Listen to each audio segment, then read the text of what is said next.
à tous, moi c'est Laura, bienvenue sur ma chaîne. Ici on parle de voyage et aujourd'hui on s'intéresse à la van life. L'idée du concept c'est de présenter différentes façons de voyager. On a déjà fait un épisode sur l'expérience au pair et aujourd'hui on s'intéresse à la vie en van. Et pour ça j'ai rencontré deux personnes qui répondent à toutes mes questions et peut-être aux vôtres aussi. C'est parti!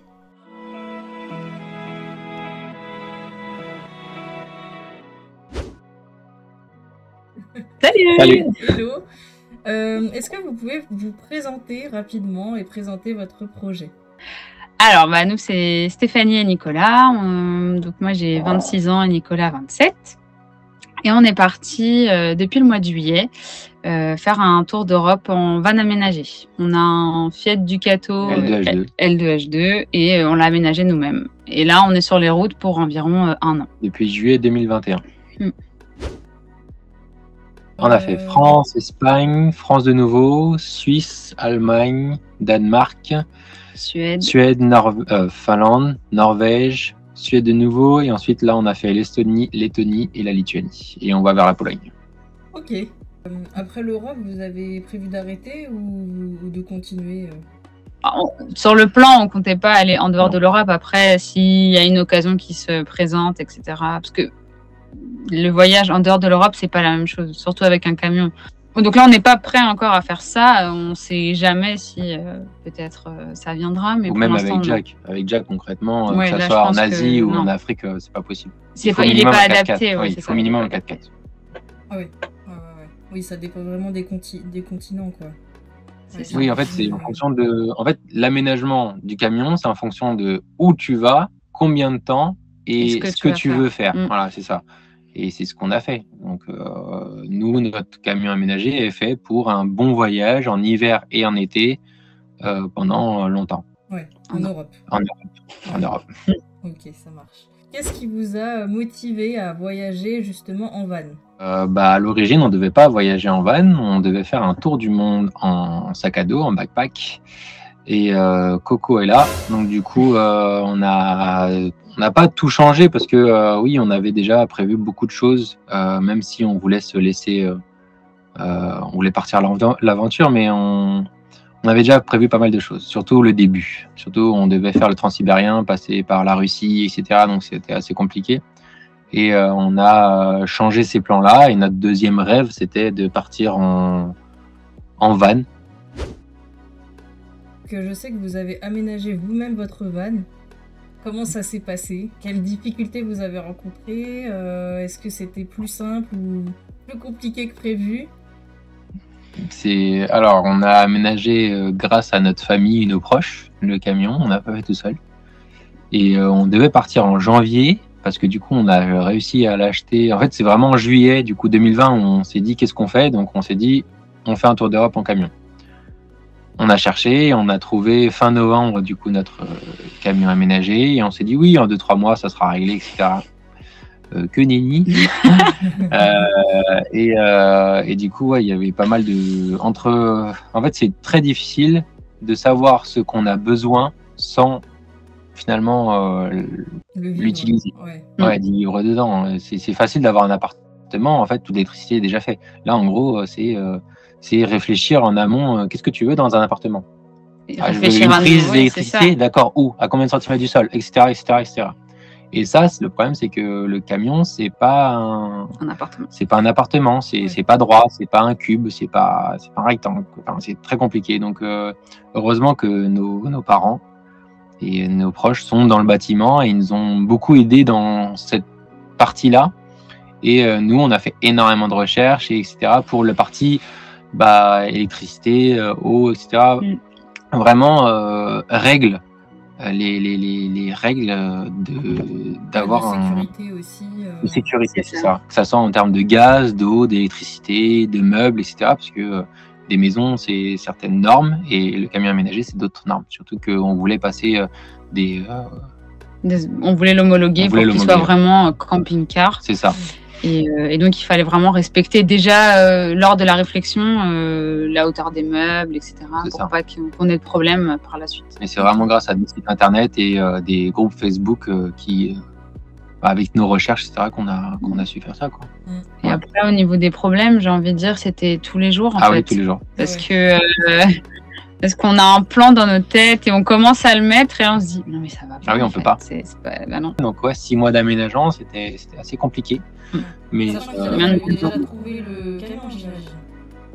Oui. Oui, de juillet jusqu'à novembre, on l'a trouvé. Sachant que vous étiez sur le Bon Coin, ouais. le Bon Coin, le Bon Coin allemand, le Facebook, centrale. La centrale, enfin, les garages. Les garages aussi. C'est juste, enfin, il y avait beaucoup de fausses annonces et des annonces qui étaient pas conformes. Ouais. Combien de camions? Heureusement qu'on n'a pas fait énormément de visites parce qu'on savait déjà que c'était mort. Mais il y avait on a fait quelques visites où oui, le petit truc, le voyant moteur, c'est pas grave. Oui, bah non, c'est pas ce qui s'allume là, ouais, c'est pas normal. Il faut bien tout vérifier, il faut quand même s'y connaître un minimum. C'est ça, bah non, on s'est jamais déplacé seul parce qu'on s'y connaît pas assez et ça a beau être beau de l'extérieur et très bien nettoyé, ça veut pas dire que c'est bien.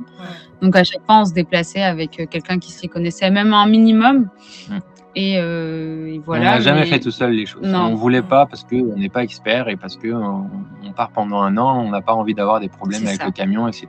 Donc on voulait que des gens expérimentés le fassent. La première personne qui a conduit le camion, c'est pas nous, c'est mon oncle Tito il a conduit. Avant d'acheter, je lui ai dit pour toi ça va? Il a dit oui, je l'ai acheté. Okay. On l'a acheté comme ça et voilà. J'ai même pas conduit avant d'acheter. Si par contre on n'a pas forcément de famille qui vraiment s'y connaît, que ce soit pour l'aménagement, surtout le côté aménagement, il faut passer par des professionnels, ça j'imagine ça coûte beaucoup plus cher. Nous on a aménagé le camion parce qu'on sait qu'un aménagement comme ça coûte minimum 20 à 30 000 juste l'aménagement. Mais après ça dépend. On peut aussi beaucoup, sur les groupes Facebook, il y a énormément d'aide. Mais franchement, il y en a, ils prennent vraiment du temps à vérifier les schémas électriques des gens, à donner d'énormes conseils. Enfin, nous, je sais qu'on a eu des gens en privé qui sont venus nous parler pour nous dire non, ça va pas, ça va. Et franchement, des fois, on est content d'avoir aussi ces personnes-là. Donc, je pense pas qu'on soit obligé d'aller voir un professionnel. Après, on peut demander conseil à des professionnels sans forcément utiliser leur service. Mais nous, ça nous est déjà arrivé d'appeler des garages pour leur dire, voilà, nous, on veut faire ça. Est-ce que vous avez déjà vu un truc comme ça? Et s'ils nous disaient direct, oula, mauvaise idée, on fait, ok, on vous croit. Mais nous, on ne sait pas. On avait de la chance d'avoir des gens qui étaient là pour nous aider, mais on s'est toujours appuyé sur l'avis aussi d'autres personnes parce que on n'est pas expert quand même à 100%. Pour l'achat d'un camion, c'est comme l'achat d'une voiture. De toute façon, oui, c'est classique. Et après, pour l'aménagement, non, mais grâce au groupe Facebook et au site internet, nous, on avait un site internet, il était juste exceptionnel. Et du coup, il expliquait vraiment tout ce qu'il a fait, tout ce qu'on peut faire, etc., en fonction. Ça part du bois à la prise électrique, ce qui est bien ou pas. Donc, en fait, vraiment, tout se trouve sur Internet et c'est grâce à ça qu'on a fait ça aussi. Comment vous avez fait pour établir votre budget? On avait économisé du coup avant, on a travaillé pour avoir de l'argent et tout. On travaillait pas en ce moment. Mais du coup, c'est en moyenne, on sait que la moyenne, c'est entre 1000 et 1500 euros par mois pour deux.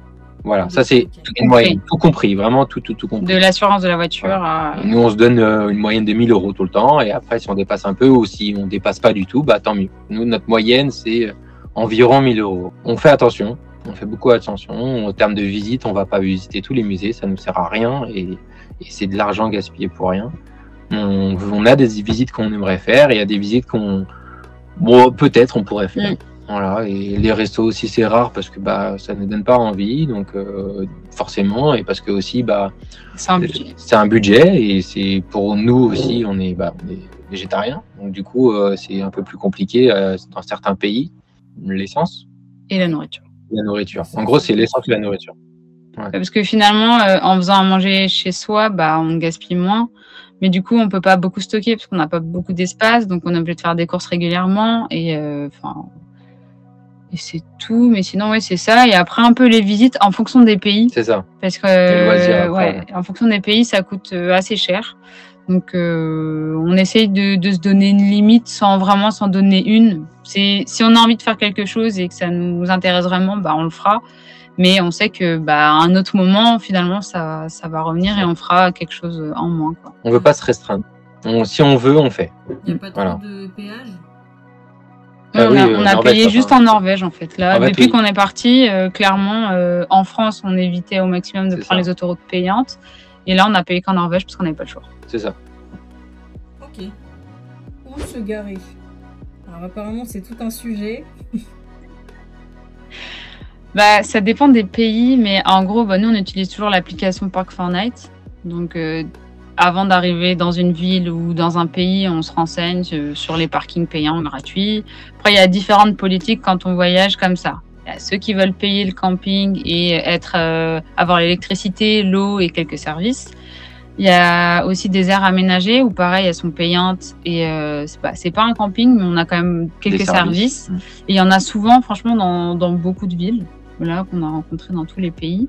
Et après, on a toutes les places de stationnement dites classiques pour les voitures, où nous, on peut se garer parce qu'on fait encore partie de la petite, les petits formats. Les petits formats, on a cette chance-là. Et donc, nous, la plupart du temps, on utilise ces places-là. Et surtout quand on est en ville, parce que c'est un peu obligatoire, et on essaye de payer le moins de parking possible. Il y a des villes où tu peux pas, on est obligé, mais même s'il faut marcher 30-40 minutes, on marche un peu et on paye pas. Et sinon, quand on est dans des endroits pas mal où on peut s'éloigner un petit peu, on peut se permettre de faire ce qu'on appelle du off-road. Donc être sur des sentiers ou des chemins en forêt où on peut un petit peu s'enfoncer et être stationné au milieu de rien. Donc ça, c'est sympa aussi. C'est bien de le faire de temps en temps parce que dormir dans une ville, c'est pas non plus ultra agréable, surtout d'être coincé entre deux véhicules. Ou ensuite aussi les sites des Google villes, Maps. On regarde en image satellite où il y a des endroits, des parkings, des grands parkings. Parce que oui, on évite, la plupart du temps, on paye pas. En électricité, on est autonome et on sait qu'on le sera normalement autonome vraiment tout le temps. En haut, on a payé peut-être depuis 7 mois 2 fois et encore, c'était en tout, on a dû dépenser 1 euro peut-être. En parking, on a dû payer peut-être 4 fois. Maximum 4 fois. Parce que c'était impossible. Il n'y a pas des fois où vous avez trop froid, où vous en avez marre du van et vous dites bon, vas-y, viens, on se prend un hôtel juste pour la nuit. Ah non. Non, jamais. Franchement, non, depuis qu'on est parti, ça va. Il est trop confortable le van. On dort tellement bien là-dedans, les matelas ils sont juste magnifiques, on dort bien, au niveau sécurité on a des fois ressenti un manque de sécurité extérieure, mais on faisait attention de là où on stationnait, on faisait vraiment le plus discret possible. En fait c'est ça, même là il n'y a personne qui nous voit parce que justement notre camion il est vraiment comme un camion de chantier. C'est comme un camion de chantier avec quelque chose dessus, mais ils savent pas trop ce que c'est. Donc c'est pour ça que on est assez discret et c'est ce qu'on voulait. On n'a pas de fenêtre derrière. Ok, on a un petit manque de luminosité de temps en temps, mais on fait avec. On préfère être en pleine ville et tranquille ou en pleine pampa et personne nous vient nous dire bonjour que être indiscret. C'est pas ce qu'on veut faire. Et comme on fait rarement les campings, par rapport à d'autres personnes le font tous les 3 jours ou tous les 2 jours. Nous, on ne veut pas payer 30 € pour dormir, sachant que j'ai déjà l'hôtel dans le camion, quoi. Ouais. Pour la douche, du coup, vous avez une douche à l'intérieur, c'est ça? C'est ça. On a une douche, on a un petit bac à douche qui est sous un pouf, parce qu'on l'a transformé en pouf. On peut s'asseoir dessus la journée et le reste du temps. Après, on aménage la douche. C'est notre chaise. On voulait être indépendant à ce niveau-là. Parce que, en fait, du coup, avant de se lancer dans la van life, on a loué un van, en fait. Pendant une semaine, on est descendu jusqu'à Lyon, on est remonté jusqu'à Paris. Donc, pendant une petite semaine, on a loué un petit van, un transporteur, du coup, qui datait des années 95. Mais du coup, on a appris à savoir ce qu'on voulait et ce qu'on voulait pas. Et du coup, lui, il avait ni toilette, ni douche. Et il avait une douche, mais extérieure. Ah oui, on avait une douche, quoi qu'il arrive, extérieure, c'est ça. Mais en pleine ville, tu peux pas te doucher à l'extérieur. Donc on voulait être discret et c'est vrai qu'on a pris la douche beaucoup de fois dans le camion et on a pris la douche beaucoup de fois à l'extérieur à la plage quand on était à côté de la plage. On voulait juste être indépendant de tout, que ce soit douche ou... C'est une bonne idée, ça, d'avoir testé en amont. Voir comme ça, C'est ça. Ce qui vous plaît, ce qui vous plaît pas. Moi, je pense qu'il faut tester. Franchement, pour cette vie-là, il faut tester, et sachant qu'il y a des sites comme Wikicampers ou Wikivan, ou je sais pas quoi, et Escapa. Concrètement, on peut louer du petit van, du berlingot aménagé au grand camping-car de 8 mètres de long. Et ça pour 2 à 6 personnes. Donc franchement, ça vaut le coup. C'est peut-être un peu cher, mais en même temps, tu as le logement et la voiture en même temps, donc c'est normal que ça soit cher. Ouais. Donc ça vaut le coup de savoir si c'est bien, si on aime bien, et finalement, si tu veux l'aménager toi-même ou si tu veux vraiment faire partie de cette communauté, entre guillemets, savoir ce que tu veux en fait. Ça donne un vrai aperçu parce que tout le monde n'est pas fait pour cette vie. C'est ça. C'est que sur le papier, franchement, ça a l'air trop cool, mais quand tu as plus d'eau, quand tu as une énième fuite, quand tu as oublié d'aller vider ta cuve d'eau grise, donc en fait, tu n'as plus de place. Quand tu as les odeurs quelque part. Ouais, enfin, il y a toujours des galères. C'est comme dans une maison, en soi, on a toujours des galères, mais là, le fait d'être nomade, c'est plus difficile parce qu'on n'a pas nos points de repère partout. Tout le monde ne parle pas anglais. Dans toutes les villes, il n'y a pas forcément des stations pour mettre de l'eau, pour vider, pour pouvoir faire nos tâches quotidiennes. Et du coup, oui, je pense que expérimenter pendant quelques jours, ça donne vraiment une idée de ce que va être le quotidien. C'est ça. Déjà, le voyage de longue durée, c'est déjà un gros changement. Et le voyage dans ces conditions-là, aussi à deux, il faut savoir vivre quand même à deux constamment. Donc, ça va, vous survivez?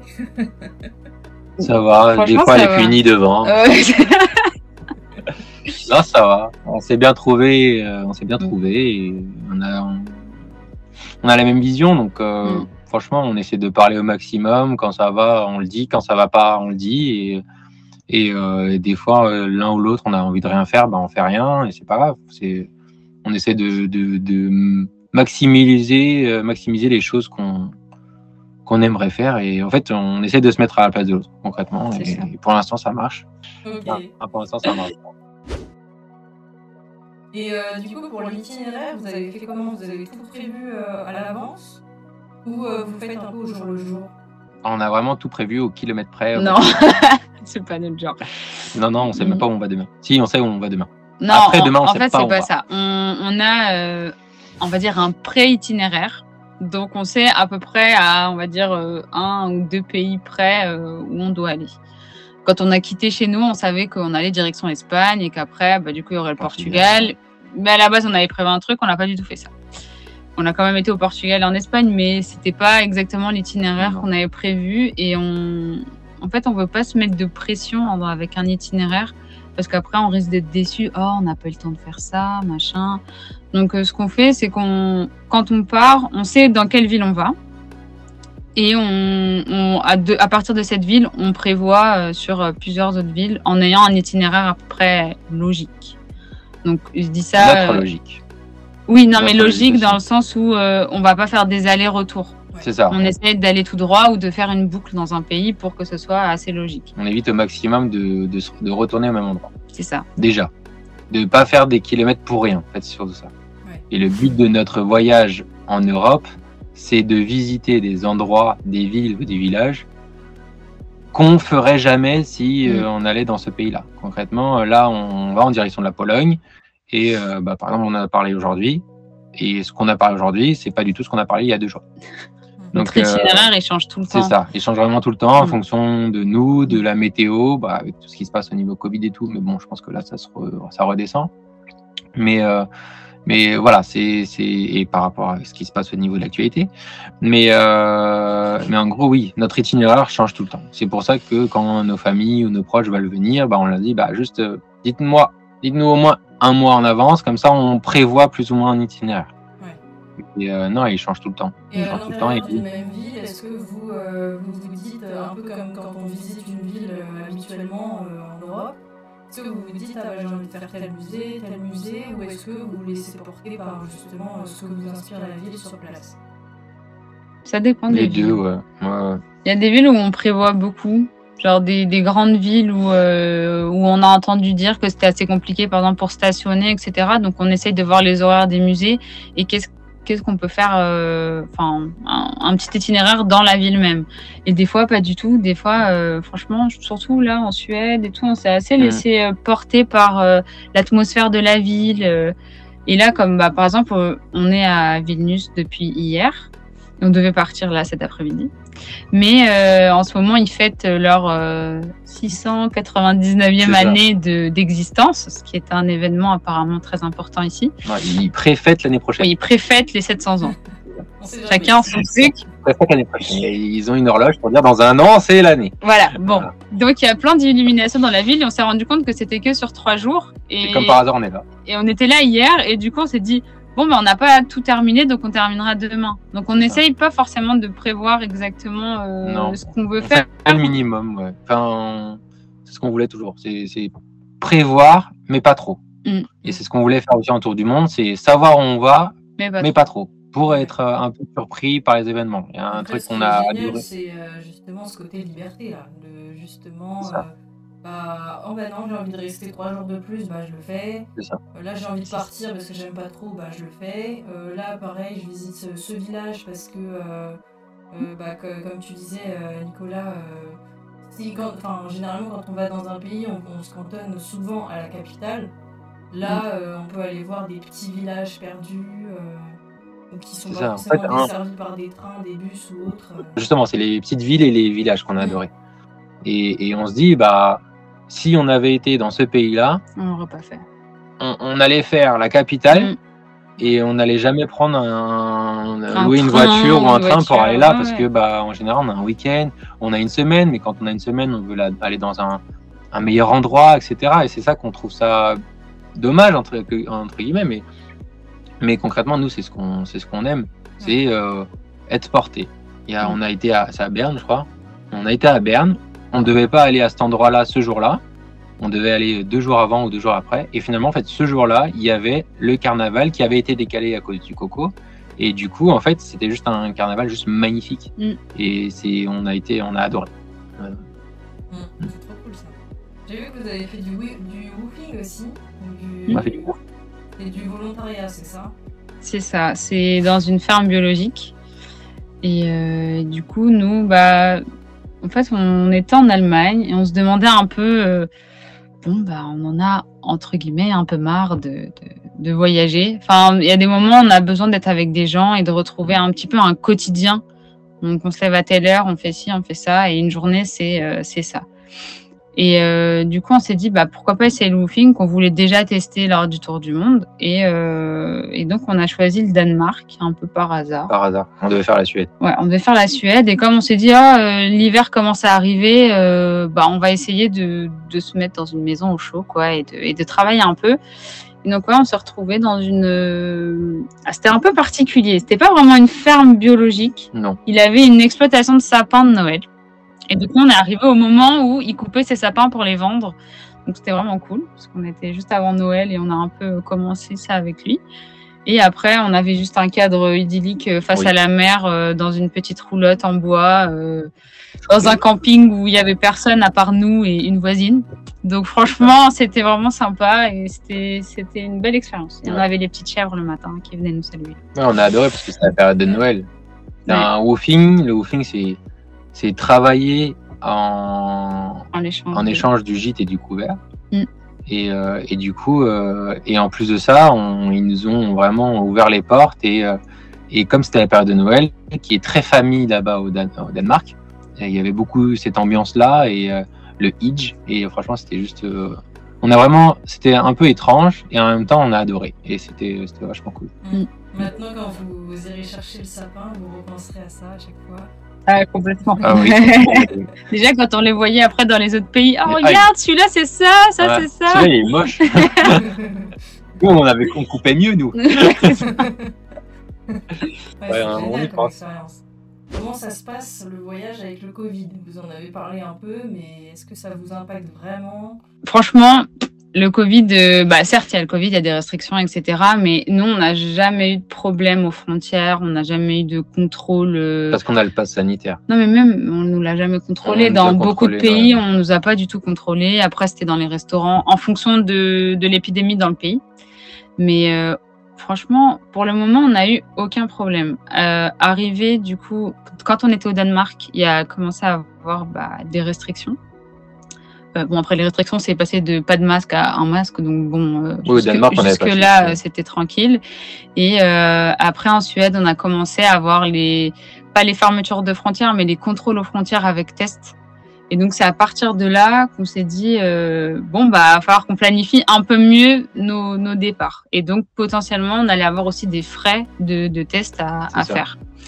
Donc, on en a fait finalement que 2. On a fait 2 tests. On a eu de la chance. On a eu de la chance. Pour l'instant, on n'a pas de souci là-dessus. Parce que, du coup, niveau terrestre, comme ils sont amis en général, enfin surtout dans le nord et là les pays baltiques, après dans le sud ça va être différent. Et du coup comme ils sont amis entre eux, du coup ça passe mieux.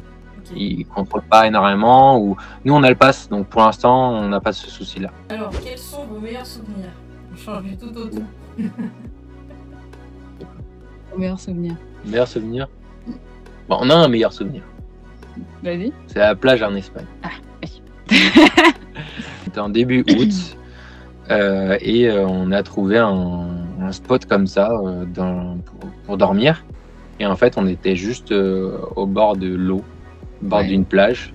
Et le réveil du matin était juste magnifique. On avait quelqu'un qui est rentré d'un footing, une autre personne qui mettait qui faisait du yoga. Une autre personne qui rentrait qui a été déjà se baigner. Et une autre personne qui mettait la table pour le petit déjeuner sur le sable. Et nous, on était là en train de les regarder. On était sur notre chaise, on les regardait avec notre thé, on dit c'est pas mal ça. Donc c'est juste, en fait c'est ça la van life, c'est ça qu'on aimerait vivre de plus en plus. Malheureusement, nous on n'est pas comme ça à se mettre sur le sable, mais c'est trop bien, c'est ça qu'on dérange personne et on est libre entre guillemets. C'est ça qu'on aimerait vivre de plus en plus. Voilà. On a beaucoup de souvenirs où c'était stylé, mais pas de ouf comme ça. C'est ça. Donc c'est pour ça aussi, la van life, c'est pas que des bonnes choses en fait. C'est pas on vit tous les pays pas cher. Bah non, en fait, c'est pas ça. C'est grosses difficultés donc du coup. On a d'autres tâches ménagères qu'on n'a pas concrètement en maison. En fait, on a une maison sur eau, mais c'est pas une maison. Il faut bien gérer l'eau. Faut vraiment bien gérer la vidange. Et après, on a d'autres galères parce que, en fait, un camion, ça bouge. Donc, il y a des choses qui cassent. Il y a des choses qui cassent, il y a des choses qui bougent. Il y a ton aménagement que tu avais prévu à la base. Il convient pas ou il convient moins. Donc, c'est toujours des réajustements. Mais là, vraiment, en grosse galère, à part une petite fuite. On a eu des petites galères réparables ou... Pour on a réparé par nous-mêmes. Après, on prend aussi beaucoup de recul sur ce qui nous arrive. C'est pas grave, ça aurait pu être pire. C'est pas grave, ça arrive. On le savait que ça allait arriver, mais voilà. Il y a des choses. Une des plus grandes galères, ça a été notre robinet qui a gelé. Mais qui a gelé, genre avec vraiment. Il y avait une stalactite, je crois que ça s'appelle ça. Une stalactite. Voilà. Et le matin, on se dit comment on fait? On réchauffe de l'eau? On n'a pas d'eau du coup. Donc on a des petites galères comme ça. Oui, par exemple, c'est cette fois-là. Heureusement qu'on avait les bouillottes. Après, on a une belle tempête de neige aussi. Une belle tempête de neige, oui. On était obligé de s'arrêter pendant 24 heures. On a dû s'arrêter parce qu'on ne pouvait pas conduire. Et du coup, comme il faisait pas assez froid, donc ça c'était en Norvège, il faisait pas assez froid, donc la neige commençait à fondre. Mais dans la nuit, il a fait très froid. Du coup, on a eu une pellicule d'eau glacée tout autour du camion. Donc, on ne pouvait plus ouvrir les portes arrière ni la porte latérale. On devait escalader par l'avant pour pouvoir sortir. Et par chance, nos 2 portes, conducteurs et passagers, n'étaient pas gelées. Mais c'est des expériences. On avait 40 cm de neige le matin et on a essayé les chaînes. Après, on avait les chaînes. Heureusement qu'on avait déjà mis les chaînes de la veille. Ça c'était vraiment... Est-ce que vous recommanderiez cette expérience? Est-ce que vous avez un conseil ultime ou des conseils? Des conseils? Déjà, oui, je pense qu'il faut essayer. Si on a envie de le faire, il faut essayer. Peut-être qu'on n'aimera pas, comme on l'a dit tout à l'heure. Il y en a qui n'aiment pas et qui se rendent compte que c'est pas fait pour eux. Donc, tant mieux pour nous, il y a plus de place. Mais après, un conseil... Respecter les gens et respecter les autres, c'est tout. Et être aimable. on n'est pas tout seul en fait. Voilà. Il faut vraiment qu'on se dise, par exemple, quand on est dans une ville, on n'est pas tout seul, donc on fait pas de camping en ville. En fait, on s'installe pas en ville, comme on disait tout à l'heure. Nous, on essaye de rester discret. Donc, je pense que c'est ça. Les conseils, c'est la discrétion quand il faut et trouver des lieux adaptés pour pouvoir faire les choses qu'on a envie de faire. Donc, c'est pas sortir le transat au milieu d'une rue ou d'un parc pour enfants. C'est pas fait pour ça. Voilà. Il faut vraiment. Nous, c'est notre philosophie. Après, oui, on sait qu'il y a des gens qui pensent pas comme ça. Il y a des gens qui vivent à l'année aussi, et du coup, c'est une autre manière de vivre aussi. Donc, c'est ça. Voilà, c'est juste être respectueux.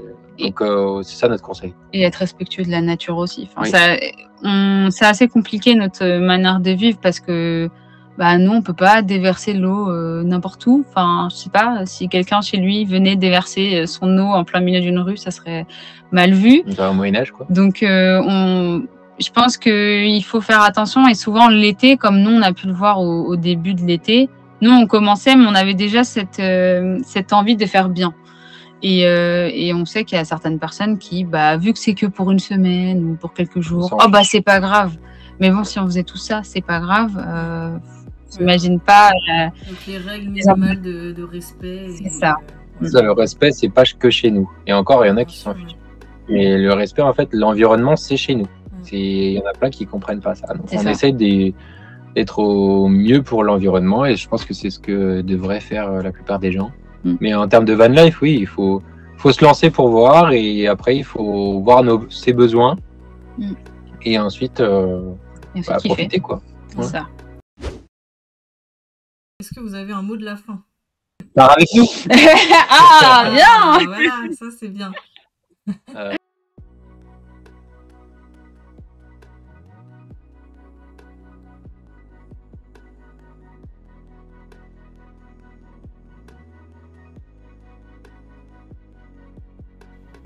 J'espère que cette vidéo vous a plu. Si c'est le cas, n'oubliez pas de la liker et si vous avez des questions, n'hésitez pas à les mettre en commentaire. Enfin, n'oubliez pas de vous abonner à la chaîne pour ne pas manquer les prochaines vidéos. Et moi, je vous dis bisous et à la prochaine!